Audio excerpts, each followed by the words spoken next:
बहुत समय पहले राजा दक्ष ने एक विशाल यज्ञ का आयोजन किया। उन्होंने सभी देवताओं को आमंत्रित किया, लेकिन अपने दामाद भगवान शिव को नहीं बुलाया। यह बात उनकी पुत्री माता सती को बहुत दुखी कर गई। माता सती बिना निमंत्रण के अपने पिता के यज्ञ में पहुंच गईं। महाराजा दक्ष ने भगवान शिव का अपमान किया। अपने पति का अपमान सहन न कर पाने के कारण माता सती ने यज्ञ अग्नि में स्वयं को समर्पित कर दिया। जब भगवान शिव को यह समाचार मिला तो वे क्रोध और शोक से भर उठे। उन्होंने माता सती के पार्थिव शरीर को कंधे पर उठाया और पूरे ब्रह्मांड में तांडव करने लगे। सृष्टि को संकट में देखकर भगवान विष्णु ने अपने सुदर्शन चक्र से माता सती के शरीर के अनेक भाग कर दिए। जहाँ जहाँ माता सती के अंग और आभूषण गिरे, वहाँ शक्तिपीठों की स्थापना हुई। मान्यता है कि मणिवेदिका शक्तिपीठ में माता सती की कलाई मणिबंध गिरी थी।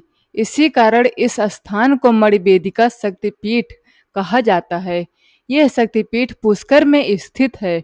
यहाँ माता सती की पूजा विशेष श्रद्धा से की जाती है। माना जाता है कि जो भक्त सच्चे मन से यहाँ दर्शन करता है, उसकी मनोकामनाएं पूर्ण होती है और जीवन में सुख समृद्धि आती है। मणिवेदिका शक्तिपीठ केवल एक मंदिर नहीं, बल्कि माता शक्ति की दिव्य ऊर्जा का केंद्र माना जाता है। मान्यता है कि जब माता सती की कलाई यहाँ गिरी, तब इस स्थान पर अद्भुत प्रकाश प्रकट हुआ। देवताओं ने इस भूमि को प्रणाम किया और इसे सिद्ध शक्तिपीठ के रूप में स्वीकार किया। कहा जाता है कि जो भक्त सच्चे मन से यहाँ माता के दर्शन करता है, उसके जीवन की बाधाएं दूर होने लगती है। कई श्रद्धालु अपने मनोकामना पूरी होने पर यहाँ विशेष पूजा और भंडारे का आयोजन करते हैं।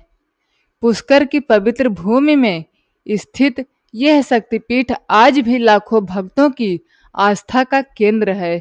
नवरात्रि के दिनों में यहाँ भक्तों की भारी भीड़ उमड़ती है और पूरा वातावरण जय माता दी के जयकारों से गूंज उठता है।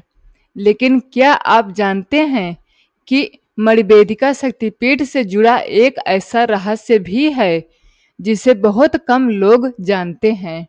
मणिवेदिका शक्तिपीठ का सबसे बड़ा रहस्य इसकी दिव्य शक्ति मानी जाती है।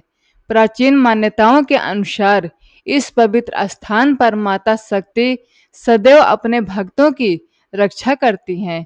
यहाँ आने वाले श्रद्धालु केवल दर्शन ही नहीं करते, बल्कि माता के चरणों में अपनी पीड़ा, दुख और मनोकामनाएं भी समर्पित करते हैं। कहा जाता है कि एक बार एक निर्धन भक्त कई दिनों की कठिन यात्रा करके मणिवेदिका शक्तिपीठ पहुंचा। उसके पास न तो चढ़ावा था और न ही कोई मूल्यवान वस्तु। उसने केवल सच्चे मन से माता को प्रणाम किया और अपनी परेशानियां माता के सामने रख दी। माता की कृपा से कुछ ही समय में उसके जीवन की कठिनाइयां दूर होने लगी। यह देखकर लोगों का विश्वास और भी बढ़ गया कि माता को धन दौलत नहीं, बल्कि सच्ची श्रद्धा प्रिय है। इसीलिए आज भी लाखों भक्त मणिवेदिका शक्तिपीठ में आकर माता का आशीर्वाद प्राप्त करते हैं। माना जाता है कि जो व्यक्ति सच्चे मन से माता का स्मरण करता है, उसकी रक्षा स्वयं माँ भगवती करती है। यही कारण है कि मणिवेदिका शक्तिपीठ आज भी आस्था, भक्ति और चमत्कार का प्रतीक माना जाता है। जय माँ मणिवेदिका, जय माता दी। अगर ऐसी ही शक्तिपीठों की रहस्यमयी कथाएं सुनना चाहते हैं तो चैनल सुनो कहानी सोनम की को जरूर फॉलो करें।